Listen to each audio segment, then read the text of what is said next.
Selamat siang semuanya. Perkenalkan kami dari kelompok Oke Gas. Nama saya Devani. Nama saya Fakia Zahra. Nama saya Muhammad Afzal. Oke, pada kesempatan yang berharga ini, kami akan mempresentasikan Soul Space, yaitu desain iOS aplikasi untuk mendukung kesehatan mental remaja di era digital. Kami berharap presentasi ini dapat memberikan wawasan yang sangat menarik dan bermanfaat tentang bagaimana aplikasi ini membantu remaja dalam menghadapi tantangan kesehatan mental melalui desain yang intuitif, holistik, dan ramah pengguna. Semoga apa yang kami sampaikan dapat membuka pandangan baru bagi kita semua. Di sini, Soul Space Annual Inner Peace, yaitu adalah sebuah aplikasi untuk membantu remaja mengatasi kecemasan akibat tekanan sosial, tugas kuliah, dan ekspektasi tinggi. Dengan fitur mood tracker, meditasi, jurnal, dan konseling, aplikasi ini dapat mendukung kesehatan mental dan keseimbangan antara kehidupan akademik dan pribadi, sehingga pengguna dapat menemukan ketenangan dalam diri mereka. Soul Space ini bertujuan untuk membantu pengguna mengurangi stres, meningkatkan kepercayaan diri, dan tetap fokus di era digital. Di sini kami menggunakan metodologi user-centered design. Pertama, kami memahami pengguna dulu.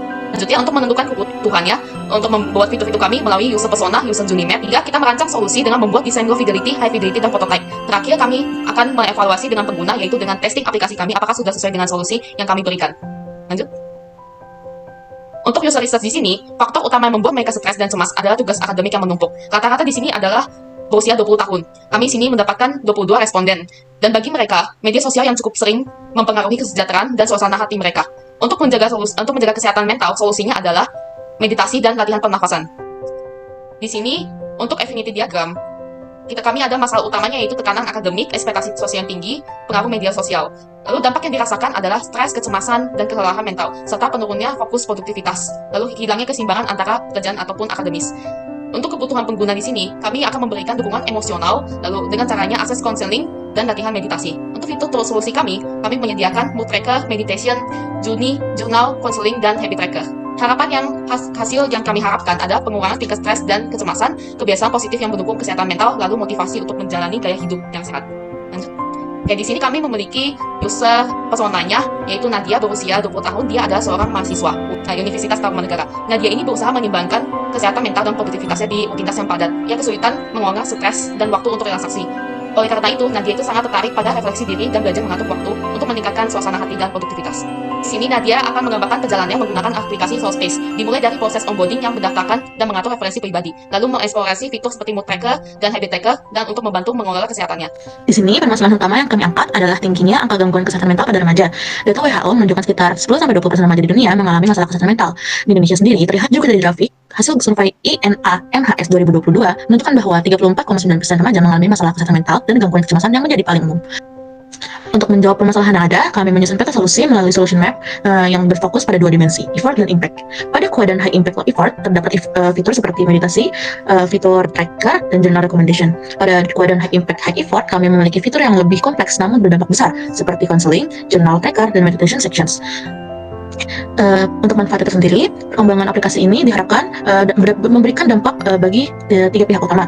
Yang pertama adalah belajar untuk mengelola stres, meningkatkan fokus akademis, dan menjaga keseimbangan hidup. Untuk pihak sekolah, membantu meningkatkan kesehatan mental siswa dan membangun citra positif institusi. Untuk masyarakat, kesadaran dan budaya empati terhadap pentingnya kesehatan mental. Selanjutnya, Kembali lagi bersama saya Muhammad Afzal. Di sini saya akan bahas desain sistem yang kami gunakan. Yang pertama ada color palette.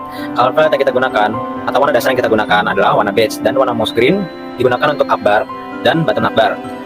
Tipografi kita menggunakan Inter dan Iris Bluer. Selanjutnya untuk icon bisa kalian lihat sendiri, dan untuk button navigation up bar di sini merupakan bentuk low-fi dan ini merupakan high fidelity. Oke.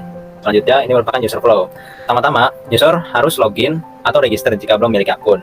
Setelah login atau register, maka user harus menginput mood harian. Misalkan mood hari ini apa, dan selanjutnya user akan diarahkan ke halaman home. Di halaman home ini, user bisa dinavigasikan untuk akses fitur meditation, counseling, journal, dan journey. Setelah semua fitur sudah dilaksanakan, maka selanjutnya user dapat keluar dari aplikasi atau logout dari Soul Space. Oke, selanjutnya merupakan information arsitektur beserta subfiturnya. Yang pertama, kita mulai dari authentication, subfitur seperti register, login, forgot password, dan verification. Lalu home, setting, activity, profile, meditation, seperti meditation categories, counseling, 3 types of counseling, journal recommendation, journey, activity tracker. Oke, selanjutnya adalah prototype fitur atau merupakan tampilan awal dari setiap fitur seperti authentication, home, meditation, counseling, journal, dan journey. Oke, ini merupakan low fidelity kami. Dan ini merupakan high fidelity kami. Oke, selanjutnya. Ya, untuk memastikan aplikasi Solvebase ramah pengguna, kami melakukan usability testing kuantitatif menggunakan SUSCORE atau System Usability Skill. Pengujian dilakukan dengan meminta responden menjawab 10 pertanyaan yang mencakup kemudahan penggunaan, desain, dan fungsionalitas aplikasi. Dari pengujian terhadap 10 responden, kami mendapatkan rata-rata skor sebesar 79, yang termasuk dalam kategori good. Selain pengujian kualitatif, kami juga mengumpulkan feedback kualitatif dari pengguna. Peserta merasa fitur membantu mengurangi kecemasan dan meningkatkan fokus. Warna hijau dinilai menenangkan, namun perlu variasi tambahan. Lalu, fitur meditasi dan mood tracker paling diapresiasi karena membantu mengelola stres dan meningkatkan kesadaran emosi. Hasil ini menunjukkan bahwa Solvebase efektif untuk menjawab kebutuhan pengguna. Baik, selanjutnya kami akan melakukan demo aplikasi. Untuk fitur pertama, kita akan dihadapkan authentication disambut dengan splash screen, lalu diberikan pilihan untuk registrasi atau login. Kita juga menyediakan akses cepat melalui email, Google atau Facebook. Kita juga melengkapi dengan fitur forgot password, dengan kita harus memasukkan email atau nomor handphone terdaftar, lalu akan diberikan kode verifikasi. Selanjutnya, setelah login, kita akan diarahkan ke fitur mood tracker. Nah, fitur ini tersedia dengan pertanyaan sederhana, pengguna akan menjawab bagaimana perasaannya hari ini, lalu diberikan laporan mingguan. Selanjutnya, di fitur home, kita menyediakan navigasi untuk ke halaman lain, diberikan navigasi ke chat with our professional, ke counseling, meditasi pilihan, dan jurnal. Kita juga bisa mengupdate mood harian. Apabila mood hariannya belum diisi, mood akan bertanya bagaimana perasaan kamu hari ini. Lalu apabila sudah, dia akan menampilkan mood kita hari ini. Selanjutnya, untuk fitur yang terdapat di bagian atas ada settings, profile, dan activity. Setting dapat mengatur akun, mengganti bahasa, dan mengolah notifikasi serta memberikan rating aplikasi. Untuk profile, kita bisa melihat informasi akun, mengupdate mood history, mendapatkan base sebagai motivasi. Baik. Oke, di sini ada fitur meditation, ada kategori recommendation, lalu ada fokus, calm, dan heal. Untuk rekomendasi sendiri, ada saran meditasi yang paling sering diputar. Dan untuk fokus, ada meningkatkan konsentrasinya. Untuk calm, ada meredakan stres dan menenangkan pikiran. Untuk heal, ada memulihkan kesejahteraan mental. Di sini kita juga ada fitur pilihan suara audio. Ada bisa pilih instruktur suara pria atau wanita sesuai preferensi. Dan untuk bagian-bagian meditasinya, ada fokus. Fokus ini ada pilihan clarity, awareness, dan strength. Sedangkan untuk calm, ada serenity, harmony, dan gratitude. Dan yang terakhir, yang heal, ada pilihan compassion, healing, acceptance. Ini semuanya sesuai kebutuhan masing-masingnya sendiri. Oke, kembali lagi bersama saya Abzal. Saya akan menjelaskan fitur yang saya buat, yaitu fitur konseling. Dan fitur konseling terdapat 3 fitur. Fitur yaitu instan, plus, dan offline. Konseling instan yaitu konsultasi dapat dilakukan langsung tanpa perlu membuat janji seperti yang tadi sudah saya lakukan. Lalu konseling plus, sesi konseling lepas sesuai jadwal yang telah ditentukan. Dan konseling offline dan konseling secara tatap muka dengan psikolog. Oke, ini merupakan gambar layanan konseling offline.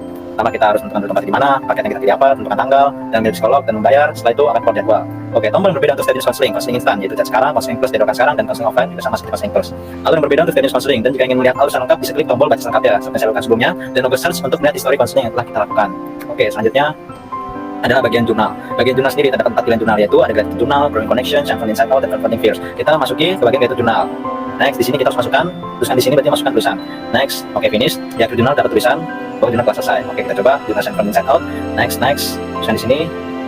Oke, setelah selesai jurnal champion inside out, kita balik lagi ke halaman sebelumnya. Semua jurnal bisa diklik ya, bisa di play. Oke, selanjutnya adalah tombol search untuk history jurnal yang telah kita lakukan.